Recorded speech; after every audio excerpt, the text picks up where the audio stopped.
출애굽기 3장 12절 한 절을 읽고 그 뒤에 가서 18절 한 절씩 12절 한 절, 18절 한 절, 12절부터 읽습니다. 하나님이 이르시되 내가 반드시 너와 함께 있으리라. 내가 그 백성을 애굽에서 인도하여 낸 후에 저희가 이 산에서 하나님을 섬기리니 이것이 내가 너를 보낸 증거니라. 아멘. 18절 함께 읽습니다. 그들이 내 말을 들으리니 너는 그들의 장로들과 함께 애굽 왕에게 이르기를 히브리 사람의 하나님 여호와께서 우리에게 임하셨은즉 우리 하나님 여호와께 제사를 드리려 하오니 사흘길쯤 광야로 가도록 허락하소서 하라.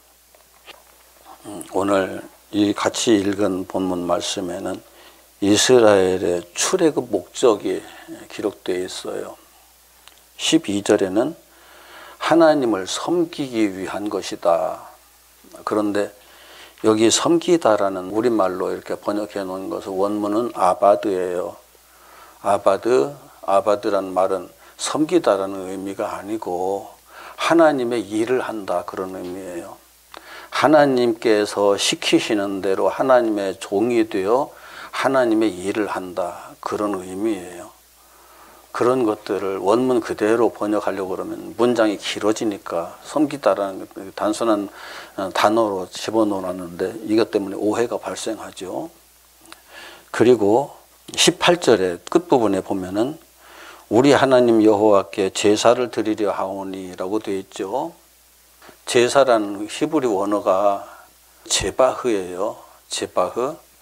제바흐라는 말은 희생한다, 도륙한다, 죽인다 그런 의미죠. 거기에 제사를 지내는 과정을 이해하면은 거기에 희생이라는 의미가 뭐고 도륙이라는 의미가 뭐고 그런 의미들을 정확히 알 수 있죠. 제사가 제물을 희생시키는 거잖아요. 제물을 도륙하는 거잖아요. 제물만 도륙하는 것이 아니라 제사 드리는 사람이 제물을 도륙해가면서 나도 그 안에서 함께 죽는 과정을 지나는 거죠. 이런 것들이 성경을 그냥 읽으면은 얼른 눈에 안 들어오는 부분이기 때문에 좀 주의 깊게 들여다봐야 돼요. 이스라엘 백성들이 출애굽하는 목적, 하나님의 일을 하기 위한 건데 하나님의 일이라고 하는 것이 뭐냐면은 제사하는 거고요. 요즘 말로 바꾸면 예배를 드린다 그런 의미죠. 그런데 제사한다, 예배를 드린다. 우리 예배라는 말 자체가 이방신들을 섬기는 관점에서 들어온 의미들이 너무나 크기 때문에 그냥 예를 다해서 절한다. 우리 글로는 그런 의미거든요. 그런데 원문에서는 그런 의미가 아니에요. 이게 헬라어로 오면은 개가 주인의 손바닥을 핥는다는 의미에서 따온 건데 그것도 맞지 않아요. 히브리 원어상으로는 예배라는 게 하나님의 일을 한다 또는 제사한다라는 말과 같이 겹쳐 있거든요. 그래서 우리 하나님을 섬기려 한다. 하나님의 일을 하려 한다. 하나님의 일이 뭐냐? 제사하는 일이다. 그렇게 규정되는 거예요. 그래서 하나님께서 이스라엘 백성을 선택하신 이유는 이스라엘 백성들로 하여금 하나님의 일을 하게 하기 위해서 하나님의 일이 뭐냐? 하나님께서 하시는 일이에요. 그건 내가 하나님의 일을 하는 것이기도 하지만 하나님께서 하시는 일이에요.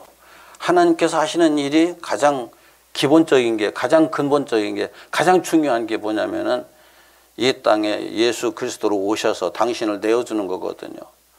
당신을 십자가에 같이 내어주고 구약의 율법대로 하면은 희생 제물로 오셔서 자기 자신을 제물로 내어주고 우리로 하여금 제사를 드리게 하는 그 제물과 함께 자기 자신을 번제단 위에서 올려놓기 위해서 도륙을 하는 그 과정을 진행시키는 것이 하나님의 일이었던 거죠. 우리의 일이기도 하고 그것이 제사였던 거죠. 그것을 위해서 이스라엘 백성들을 선택하셨다. 그러니까 이스라엘 백성들이 착각하고 있던 것이 이스라엘 백성들은 하나님께서 우리를 선택하신 이유가 가나안 땅에서 잘 먹고 잘 살고 영원토록 행복하게 하기 위해서 우리를 선택하셨다고 생각하는데 선택하신 목적이 그게 아니에요. 원래 선택하신 목적이. 그런데 이제 그 이스라엘 백성들은 하나님께서 아브라함을 선택하시면서 아브라함 안에 있는 이스라엘 백성들을 함께 선택하시잖아요. 그런데 너희의 후손들이 내 백성이 되고 내가 그들의 하나님이 되리라고 말씀하시면서 선택을 하시는데, 그런데 아브라함을 선택하시면서 주신 약속이 뭐냐면 시의 언약이잖아요. 시의 언약, 예수. 결국 희생 제물을 통해서 이스라엘 백성들을 온전한 하나님의 백성들로 삼겠다는 그런 의미가 거기에 포함되어 있는데, 여기 이스라엘은 단순히 아브라함의 후손만을 의미하는 것이 아니고 하나님께서 다른 이방 백성이라도 이 나를 통해서, 나의 일을 통해서 거듭남의 과정에 들어오고자 하는 모든 자들을 다 똑같이 여기다 포함시키거든요.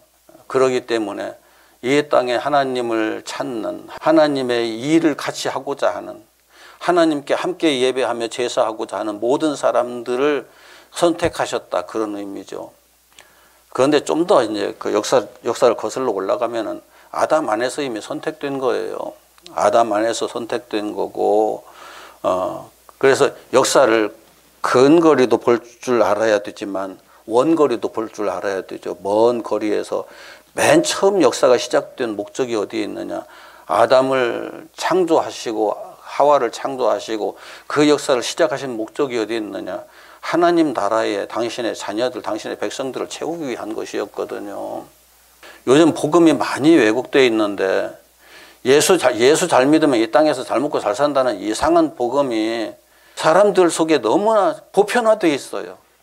그래서 부흥회 열면은 옛날에는 부흥회는 사경회였었거든요. 부흥은 사경회, 성경을 배우는 모임이었어요. 그런데 요즘 부흥회는 축복성회예요, 이상하게. 축복성회가 이제 제대로 된 축복은 우리가 거듭나서 하나님 나라에 들어가는 건데, 그 축복성회라는 걸 보면은 건강하고 잘 먹고 잘 살자는 내용으로 거기다 채워져 있거든요. 옛날 이스라엘 백성들이 빠져들었던 오류에 똑같이 빠져드는 거예요. 이런 문제들이 해결되지 않으면 우리가 신앙생활을 제대로 할 수가 없어요. 우리를 하나님께서 선택하신 목적은, 우리가 에덴 동산에서 하나님의 형상을 잃어버리고 육신의 존재가 되어버렸기 때문에 이 육신 속에다 하나님의 형상을 다시 이루어서 이 육신이 소멸되는 날에, 이 육신의 그 시간이 모두 다 끝나고 죽는 날에 그 하나님의 형상으로서 다시 거듭나게 해서 새로운 피조물이 되게 해서 하나님 아버지의 집으로 올리고자 하시는 하나님의 목적을 가지고 그렇게 하셨는데, 우리의 모든 생각은 육신에 딱 꽂혀 있어요. 육신에 꽂혀 있고 육신에 묶여 있고 육신의 종이 되어 있는 거죠. 바울이 표현한 거예요. 내가 육신의 종이 되어서 사느냐, 우리가 육신의 종에 머물러 있을 것이냐, 굉장히 중요한 질문들인데, 이런 질문들을 우리들이 이 육신이 나라고 생각하지, 이 육신이 나를 얽어매고 있는 쇠사슬과 같은 이상한 잘못된 주인 노릇을 하는 그런 것이라고 생각을 잘 안 하는 거죠. 그래서 우리가 태어날 때 육체로 태어났기 때문에 육체의 한계성 속에 묶여 있을 수밖에 없고 어쩔 수 없는 과정을 지나왔어요. 그러나 성경에서는 우리의 본질이 육신이 아니고 하나님의 형상으로서의 존재였다. 하나님 형상이라는 건 뭐예요? 이 육신은 하나님 형상이 아니잖아요. 육신은 그냥 생물이잖아요. 하나님 형상이라는 것은 하나님이에요, 말 그대로. 하나님이라는 것이 창조주 하나님만 하나님 하는 게 아니고 모든 신이 하나님이거든요. 그런데 우리 하나님께서 친히 말씀하시길 다른 신은 없다, 나밖에 없다고 말씀하셨기 때문에 모든 신이란 말이 안 맞아요. 창조주 하나님만 하나님이에요. 그럼 우리를 하나님 형상으로 창조하셨다면은 그분의 형상으로 창조했기 때문에 우리가 세상에서 다르게 말하는 그 신들하고는 전혀 차원이 다른 존재들이에요, 우리는. 그래서 그 하나님의 형상이 되게 하려고 선택하셨는데 우리는 선택받은 존재로서 오늘 이 자리에 앉아 있는 거예요. 하나님께서 선택하지 않으셨다고 하면 여기에 나와 있을 수도 없고 우리가 하나님을 믿는다고 고백할 수도 없고 하나님에 의해서 구원받는 백성이 되었다는 말도 할 수가 없어요. 구원이라는 개념조차도 제대로 성립이 안 돼요. 기껏해야 육체의 존재들이 말하는 구원은 이 땅에서 아무런 걱정 근심 없이 오래오래 살면서 그냥 행복하게 지내는 것이 구원이라는 생각을 하는데 그게 구원이 아니죠. 구원의 본질은 하나님의 형상으로 돌아가는 거죠. 회복하는 거죠. 이게 거듭남이고 부활이에요. 그런데 하나님께서 아브라함 안에서 선택하셨다는 것은 아까 말씀드렸듯이 다시 아담 안에서 선택하셨다는 거거든요. 우리들은 아담하고 까마득한 시간 간격을 두고 이 땅에 태어났어요. 아브라함과도 그 시간이 너무너무 먼 거리에 있어요. 시간상으로. 공간적으로도 우리가 머무는 곳하고 아브라함이 머물러 살던 곳이 또 다르잖아요.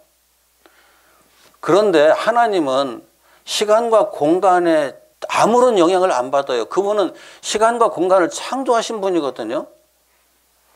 시간과 공간을 당신께서 창조해 놓으시고 그것에 얽매여 버린다고 그러면 창조주가 아니죠. 그것을 초월해서 존재하신 분이기 때문에 그것을 창조할 수가 있었던 거죠. 그 시간과 공간을 초월한 세계에서 모든 계획을 다 세우셨고 거기에서 역사를 진행시키시지만은 우리는 시간과 공간 속에 지금 살고 있어요. 시간은 그냥 선처럼 쭉 연결되어 있어요. 이 선처럼 우리의 시간은 내가 태어나서 이제까지 자라온 모든 과정들을 선을 하나 쫙 그어놓고 여기서는 뭐 했고 여기서는 뭐 했고 여기서는 뭐 했고 여기서는 뭐 했고 이렇게 정리할 수가 있죠. 지나온 시간들은 선으로 쭉 연결시키면서 설명할 수가 있어요. 그런데 내 앞에 놓인 시간들은 선으로 연결이 가능할까요? 안 되죠. 이렇게도 할 수 있고 저렇게도 할 수 있고 수많은 가능성이 우리 앞에 있어요. 그걸 어떻게 선으로 연결을 해요?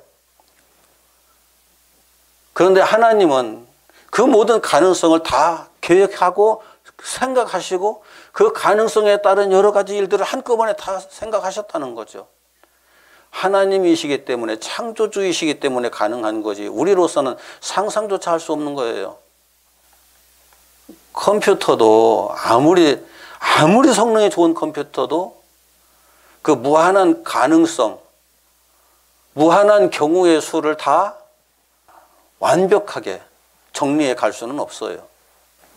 우리 인간이 가지고 있는 한계성이에요. 아브라함 안에서 우리를 선택하시고 작정하셨다는 그런 의미들은 그런 차원에서 우리가 뭘 선택하고 작정하는 것도 차원이 너무너무 달라요. 차원 자체가 달라요. 그래서 우리가 비록 아담 안에서 하나님의 계획 속에서 하나님께서 작정하시고 선택하시고 불러내셨지만은 우리는 우리의 시간 속에 살고 있는 거예요. 지금 아담의 시간대에 있는 게 아니고 아브라함 안에서 그 작정하시고 선택하시고 계획하셨지만 그러나 아브라함의 시간대에 있지 않아요. 우리는 어차피 물리적 존재예요. 그러나 하나님은 그렇게 하셨다는 거죠. 이게 하나님께서 이스라엘 백성들을 선택해서 애굽에 내려보내시고 애굽에서 다시 이끌어내시잖아요. 이걸 소명, 부르심이라고 그러죠. 이스라엘 백성들을 불러내셨다 애굽에서. 이게 이제 신학에서는 우리들을 세상에서 불러내셨다 이제 그런 표현을 쓰거든요. 하나님의 부르심, 소명이라는 말 많이 들었잖아요. 그런데 불러내신 것은 목적이 어디에 있느냐? 다시 한번요. 불러내신 것은 아까 우리가 읽었던 그 성경 내용 속에서 하나님의 일을 하게 하려고, 하나님께 제사하게 하려고, 하나님의 일, 제사를 하는 또 목적은 어디에 있을까요? 그 제사를 통해서 거듭나서 하나님 나라에 들어가게 하려고, 하나님의 입장에서 하나님 나라에 들어오게 하려고. 너무나 많은 분들이 이야기를 설교를 듣다 보면은 하나님 나라에 초점이 맞춰져 있는 것인지 이 땅에 초점이 맞춰져 있는지 헷갈릴 때가 있어요. 가끔가다. 나조차도 한번 듣다 보면 괜찮네 하고 듣다 보면 심각해져요. 왜 그런가 하면은 초점이 땅에 맞춰져 있거든요. 세상에 맞춰져 있어요. 우리나라에 맞추어져 있든지 어떤 사상에 맞추어져 있든지 이런 어떤 이 땅의 가치관에 맞추어져 있든지 다 전부 다 이 땅의 일에 목적을 맞추어서 우리들을 자꾸 끌고 가려고 그래요. 이게 사탄이 한 일이잖아요. 왜 그래요? 설교를 해가면서. 하나님의 백성들을 끌고 어디로 가야 돼요? 하나님 나라로 가야죠. 모세가 애굽에서 이스라엘 백성들을 끌고 나온 이유가 광야에서 뺑뺑뺑 돌면서 거기서 천년만년 살라고 하셨나요? 목적은 요단강 건너서 가나안 땅으로 데리고 들어가려고. 우리가 며칠 후 요단강 건너간 만날이 그 찬송 언제 불러요? 이 땅의 삶을 다 마치고 소천하는 사람들 하나님 나라로 영적 송별식을 하면서 요단강 건너서 간다고 얘기를 하잖아요. 요단강 건넌다는 그 의미가 바로 그런 거예요. 광야의 삶을 마치고 육체의 삶을 마치고 하나님의 부르심을 따라서 하나님 나라로 다시 돌아가는 것. 우리가 이 땅에 사는 삶의 목적이 그거예요. 이걸 잃어버리면 그때부터 자꾸 헷갈리죠. 영원한 소망이 사라져버리고 눈앞에 순간의 소망에 얽매이게 되죠. 그때부터. 영원한 가치를 잃어버리고 하찮은 가치들에 우리가 얽매이게 되죠. 사람이 비참한 존재가 되는 거예요. 알고 보면. 왜 다이아몬드가 비싸요? 다이아몬드가 가장 오래도록 변치 않는 특징을 가지고 있기 때문에 그래요. 이제 잘 깎아놓으면 더 아름답기도 하죠. 그 빛깔이. 그런데 그 빛깔은 어둠 속에서는 빛 안 나잖아요.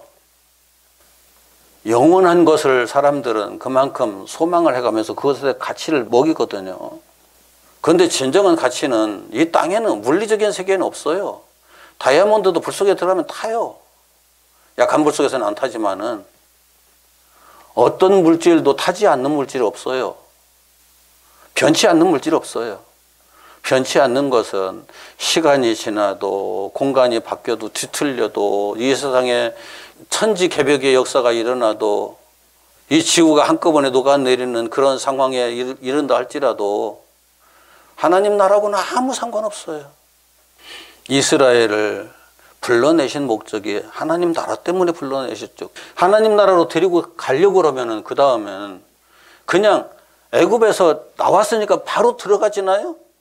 출애굽했으니까 바로 들어가지는 것 같으면 얼마나 좋겠어요. 그런데 애굽의 가치관을 가지고 애굽에서 형성된 그 자의식을 가지고 하나님 나라에 들어갈 수 있느냐? 요즘은 세상 돌아가는 것 가만히 지켜보세요. 잘 지켜보세요. 정의를 말하는 사람들이 그들이 말하는 정의를 가지고 그대로 하나님 나라 들어가면은 하나님 나라가 정말 하나님 나라가 될까요?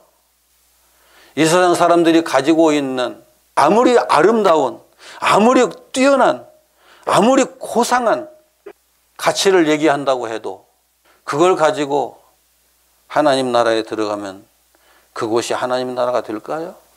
그것은 여전히 인간의 나라예요. 여전히 인간의 나라예요. 세상 나라예요. 하나님 나라가 되지 않아요. 그래서 거듭나라는 거예요. 거듭나지 아니하면은 하나님 나라를 볼 수 없다. 볼 수 없다는 것은 못 간다는 얘기잖아요. 니고데모에게 예수님께서 분명히 말씀하셨잖아요. 왜 신앙생활의 본질이 거듭남에 맞추어져 있지 않고 신앙생활의 본질이 자꾸 천국 가는 것에 맞추어져 있어요. 천국 가기 위해서 거듭나야 되지만 이상하게 그 거듭나지 않아도 천국 가는 것처럼 예수만 믿으면 천국 가는 것처럼 출애굽만 하면 바로 천국 가는 것처럼 가나안 땅에 들어가는 것처럼 설명을 하는 이들이 너무 많아요. 성도들이 그래서 거듭남에 대한 그 어떤 생각이 거의 없어요. 신앙생활 하면서도. 물론 내가 스스로 노력해서 거듭나는 건 아니에요. 그러나 하나님께서 이끌고 가시는 삶에 내가 내 발자국을 맞춰서 최소한도 한 걸음 한 걸음 내디딜 수 있는 사람이 하나님께서 이끌어 가시는 거듭남의 역사 속에서 거듭난 사람이 될 수가 있거든요. 제가 그전에 기도원에서 목사님들 모여가지고 기도할 때 여전히 기저귀 차고 똥 싸서 까르문개 가면서도 그 내가 신앙생활 잘하고 있다는, 목회 잘하고 있다는 생각을 하는 사람들이 많다고 그러니까 다 끝나고 나서 사적인 얘기를 할 때 목사님 그건 너무 했습니다. 표현이. 너무 한 게 아니에요. 바울이 장성한 사람이 되라고 얘기했잖아요. 영으로 장성한 사람이 되려고 하면은 어린아이 같은 자리에서 벗어나야죠. 이스라엘 백성들이 죽음을 보지 않고 자기 자신을 번제단에다 온전히 올려놓지 않고 육체적 죽음마저 보지 않고 가나안 땅에 들어간 사람은 두 사람뿐이었어요. 여호수아와 갈렙. 심하게는 모세마저도 광야에서 죽었어요. 여호수아와 갈렙은 시내산을 통과하면서 시내산을 지나면서 내가 하는 것이 아니라 하나님께서 하시는구나. 나는 그저 하나님께서 이끄시는 대로 군소리 없이 그대로 난 죽었습니다. 당신께서 하십니다. 그때부터 맡겨놓고 살았어요. 이게 거듭난 사람의 모습이에요. 제가 완전히 거듭났다고 이런 말 하는 거 아니에요. 나도 거듭남의 역사 속에 지금 과정을 지나고 있는 사람일 뿐이지만 그러나 성경에서 분명히 이걸 말씀하고 있거든요. 우리를 중생하는 역사 속으로 이끌어 가시려고 불러내신 거예요. 중생이 이루어지지 않는다면은, 거듭남이 이루어지지 않는다면은 비참하죠.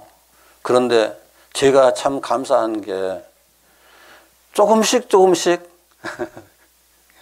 매일매일은 아니더라도 조금씩 내가 바뀌어져 가고 있다는 거예요. 처음 예수 믿을 때나 지금이나 똑같다고 그러면은 난 좌절하고 실망할 수밖에 없어요.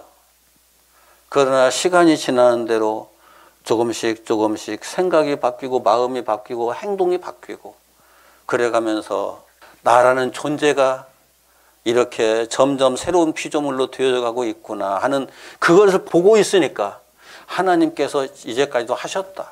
앞으로도 그렇게 하실 것이다. 그 믿음 가지고 가는 거죠. 되지도 않은 사람이 아멘, 할렐루야, 주님께서 다 하실 줄 믿습니다. 조세형이 그 신학교까지 나와가지고서도 도둑질 여전히 하는 그 모습 가지고는 천국 가는 게 아니거든요. 믿습니다 해가면서 도둑질하는 남 사기쳐가지고 거짓말하고 다른 사람 마음을 아프게 하는지를 아무렇지도 않게 생각하는 그런 행동을 해가면서 내가 예수 믿는다고 난 천국 간다고 철저하게 속은 거예요. 누구한테?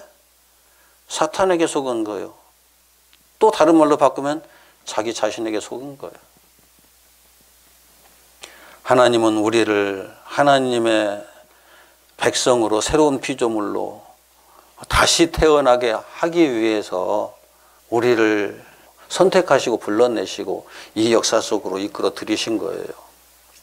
그래서 다시 태어난다는 것은 이 신학에서 잘못 정리되어 가지고 거듭남과 성화를 따로 나누어서 설명하는 분들이 많아요. 거듭났다.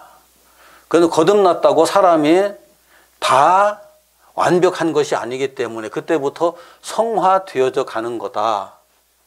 그럴듯하게 들리죠. 그럼 거듭났다는 것은 뭘 의미하는 걸까요? 거듭났다. 새롭게 태어났다. 새로운 피조물이 되었다. 새로운 피조물이 됐는데, 새로운 피조물이 돼버렸는데 다시 거룩해져야 할 일이 있을까요? 보라, 이전 것은 지나갔으니 새로운 피조물이 되었도다 라고 했으면 이전처럼 여전히 사는 모습 보고 새로운 피조물이 되었다고 말할 수 있나요? 이전에 생각하던 거 그대로 생각하고 이전에 행동하던 거 그대로 행동하고 이전에 하던 말 그대로 다 쓰고 그래가면서 나는 새로운 피조물이 되어서 나는 거듭났어라고 말할 수 있나요? 말 자체가 성립이 안 되죠.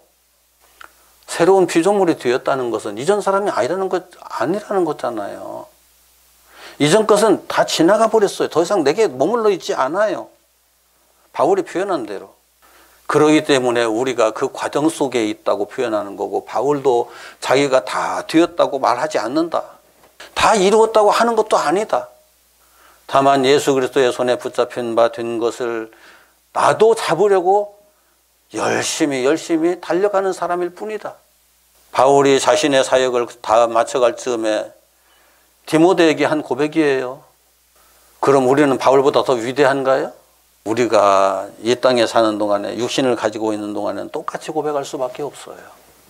지금도 나는 여전히 되어져 가기 위해서 달려가는 사람일 뿐이다. 열심히 달려가는 사람일 뿐이다. 그래야만 사탄에게 속지 않을 수 있어요. 너 어느 순간에 다 됐어 라고 아멘 할렐루야 나 다 됐어. 그 순간부터 그 사람은 더 이상 성장할 수 없는 사람이 되고 말아요. 뭐든지 다 안다 하는 사람들이 있어요. 뭐든지 다 안다 하는 사람들은 배우려고 할까요? 내가 아는데 뭐하러 배워요? 그런데 일을 시켜보면은 일이 제대로 되질 않아요. 엉망이에요.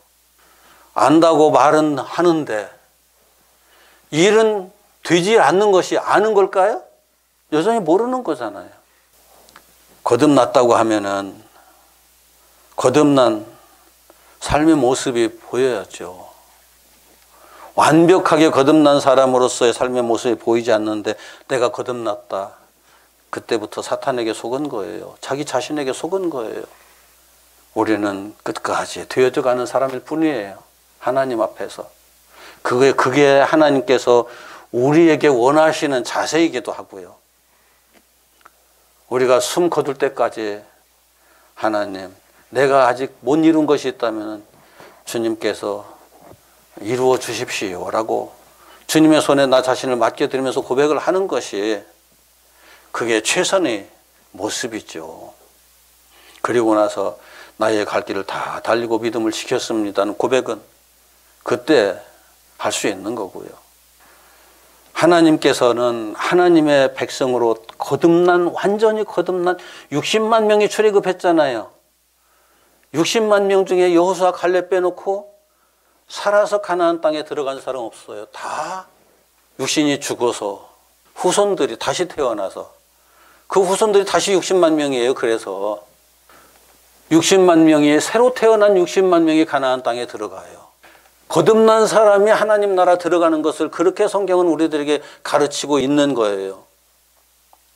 하나님께서 가나안 땅에 데리고 들어간 백성은 광야에 40년을 지나면서 광야에서 거듭난 사람들이에요. 다시 태어난 사람들이에요. 새로운 피조물들이에요. 제가 왜 이런 얘기를 항상 강조하느냐면은 교회에서 이스라엘 백성의 출애굽 역사를 가지고 이렇게 가르치질 않아요. 그냥 이스라엘 백성의 출애굽 역사만 쭉 이렇게 해서 걔네들 애굽에서 나와서 가나안 땅에 들어갔어 라고 얘기만 해서 할 뿐이지 이것이 우리가 가야 할 길이라고 얘기를 안 해요. 우리가 그리스도와 함께 6월절 어린 양으로 오신 그리스도와 함께 만나서 세상에서 벗어나서 광야라는 인생길을 다 마치고 나면은 요단강 건너서 하나님의 약속하신 그 땅으로 그 세계로 그 나라로 하나님 나라로 들어가는 거다라는 것을 명확히 가르쳐야 되는데 이걸 가르치면은 성도들이 우수수 떨어질까 봐서 안 가르쳐요. 하나님은 거듭나지 못한 사람을 하나님 나라로 데리고 들어가지 않습니다. 그렇게 되면은 그 나라는 다시 하나님 나라가 아니에요. 여전히 세상이에요. 그리고 가나안 땅에 들어간 이스라엘 백성들이 다 60만이 거듭나서 들어갔기 때문에 여호수아서 24장 31절 여호수아서 24장 이게 모세오경이 여호수아서하고 이렇게 연결되어 있는 모세오경만 따로 있는 것이 아니라 여호수아서하고 긴밀하게 연결되어 있는 거거든요. 여호수아서 24장 31절 같이 읽습니다. 시작. 이스라엘이 여호수아가 사는 날 동안과 여호수아 뒤에 생존한 장로들 곧 여호와께서 이스라엘을 위하여 행하신 모든 일을 아는 자들이 사는 날 동안 여호와를 섬겼더라. 여호와를 아는 자들. 그럼 여호수아 뒤에 태어난 자들, 가나안 땅에서 들어간 사람들은 여호와를 전혀 모르는 사람들일까요? 하나님의 이름도 알고 하나님께서 행하신 일도 알고 다 알아요. 우리들이 생각하는 안다고 하는 것은 지식적으로 뭔가 들어와서 글을 읽든지 어떤 걸 보든지 해가지고 간접적으로 아는 것도 아는 거잖아요. 그런데 히브리어에서 안다는 것은 내가 직접 경험한 것, 내가 직접 체험한 것, 그것을 아는 거라고 표현해요. 지식으로 누구한테 주워 들은 것은 아는 게 아니에요. 우리가 예수 믿는다는 것도 누구한테 주워 들은 지식을 자꾸 주입해 가면서 믿어 아멘 믿습니다. 그러면 그것이 아는 것이고 그것이 믿음이라고 생각하죠. 성경에서 쓰는 안다는 표현은 그게 아니에요. 여호와를 아는 장로들이, 이스라엘 백성들이 있는 동안은 하나님 그들을 하나님께서 지키시거든요. 그들을 하나님께서 지키시는 것이기도 하고 그들의 능력이 자기들을 지킬 수 있는 능력이 되는 거예요. 그래서 여호와께서 이스라엘을 위하여 행하신 모든 일을 아는 자들이 사는 날 동안 여호와를 섬겼더라. 그런데 이들이 다 사라지면은 여호와를 섬기다 아바드를 못한다는 거예요. 하나님의 일을 할 수 없는 사람들이 되어버렸다는 거예요. 그 후세대 사람들은. 한국 교회에서 참 잘못 가르치는 것이, 아버지가 장로 권사면, 아버지가 목사 사모면 그 후손들은 그냥 당연히 하나님의 백성으로서 복받을 백성으로 태어나는 것이라고 잘못 가르치는 거예요. 잘못 가르치는 거예요. 사무엘이 하나님과 동행했던 사람이잖아요. 나실인으로 태어나서. 사무엘의 아들들이 그렇게 살았나요? 사무엘의 아들들은 이스라엘 백성들에게 원성됐다가 끝났어요. 내가 아무리 믿음이 좋아도 내 자식이 믿음 좋다, 절대 아니에요. 그래서 그 믿음은 각자가 하나님 앞에서 영적인 그 세계 속으로 들어가서 하나님을 체험하면서 사는 삶 속에서 이루어지는 거죠. 남편이 아무리 신앙이 좋아도 아내가 신앙 좋은 것도 아니고, 아내가 아무리 신앙 좋아도 남편이 구원받는 거 아니에요. 부모들이 아무리 영적인 역사를 많이 이루고 공로를 많이 세웠다고 할지라도 그것 때문에 자녀들이 신앙이 그만큼 성숙한 사람으로 이 땅에 태어나는 거 아니고 그렇게 살아가는 거 아니죠. 하나님과의 영적인 관계 속에서는 항상 1대1이에요. 그런데 광야를 지나면서 거듭난 사람들이 가나안 땅을 정복할 수 있었어요. 가나안 땅을 정복한다는 것은 우리가 하나님 나라에 들어갈 때 들어가는 길을 사탄이 틀어막고 우리를 회방하는 모든 것들을 가볍게 헤쳐가면서 갈 수 있다는 거죠. 사탄은 우리가 하나님 나라에 들어가는 그 순간까지 우리 길을 계속 가로막고 회방하거든요. 거짓돈을 계속 놓아가면서. 그런데 그것들이 아무런 문제가 되지 않는다는 거예요. 광야에서 거듭난 사람은, 자기를 극복한 사람은, 자기 자신을 이긴 사람은 다른 것들, 외적인 것들은 문제가 되지 않아요. 영적인 세계에서. 가나안의 어느 민족들이, 어느 세력들이 이스라엘 백성들을 가로막고 이스라엘 백성들로 하여금 그 가나안 땅을 정복하는 일에 거침돌이 되었던가요? 이스라엘 백성 자신밖에 없어요. 아간이라는 한 사람이 거기에서 욕심을 냈을 때 조그만 성 하나 때문에 무너지잖아요. 아무리 내가 영적으로 승리했다고 할지라도 내 자신을 이후로도 계속 다스려가지 못하면 나타나는 영적인 현상인 거죠. 말씀을 정리합시다. 내가 오늘 또 승리하는 사람으로 살아가야 어떤 사탄의 세력도 나를 넘어뜨리지 못해요.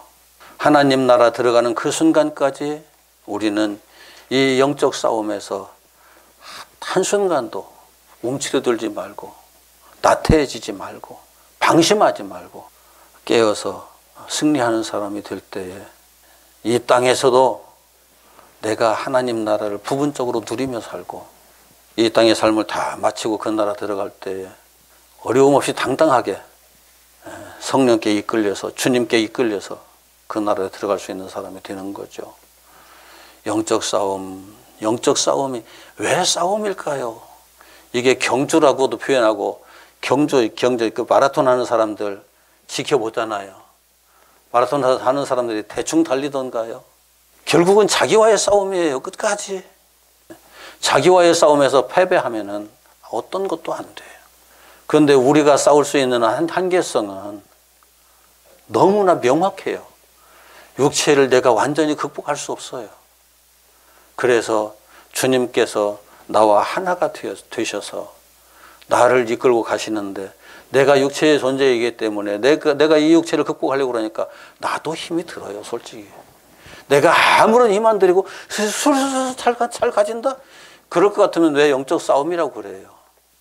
그럴 것 같으면 바울이 왜 표현을 이렇게 해요? 내가 그리스도와 함께 십자가에 못 박혔나니.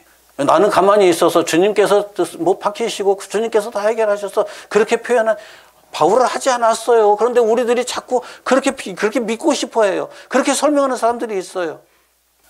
달려가는 건 내 육체적 존재로서의 내가 달려가야 할 길을 달려가는 거고, 주님께서 이끌어 주시지 않으면 도무지 할 수 없는 것을 주님 안에서 함께 하기 때문에 할 수 있게 되는 거죠. 내가 전혀 힘들지 않다. 나는 아무런 것도 안 했는데 그냥 저절로 돼버렸다.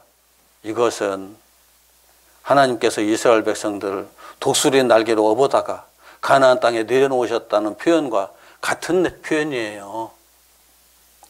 그런데 역사 속에서 하나님께서 이스라엘 백성들을 애굽에서 독수리 날개로 번쩍 태워가지고 가나안 땅에 뚝 떨어뜨려 놓으셨나요?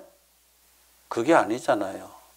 실질적인 물리적인 역사 속에서 보면은 이스라엘 백성들이 40년 광야 생활하면서 다 죽잖아요. 이게 물리적인 관점과 영적인 관점을 같이 아울러서 들여다보면서 이해해야 성경을 보면서 오해가 발생하지 않아요. 오늘은 제목 하나 대지들만 쭉 7개로 나누어서 드렸습니다.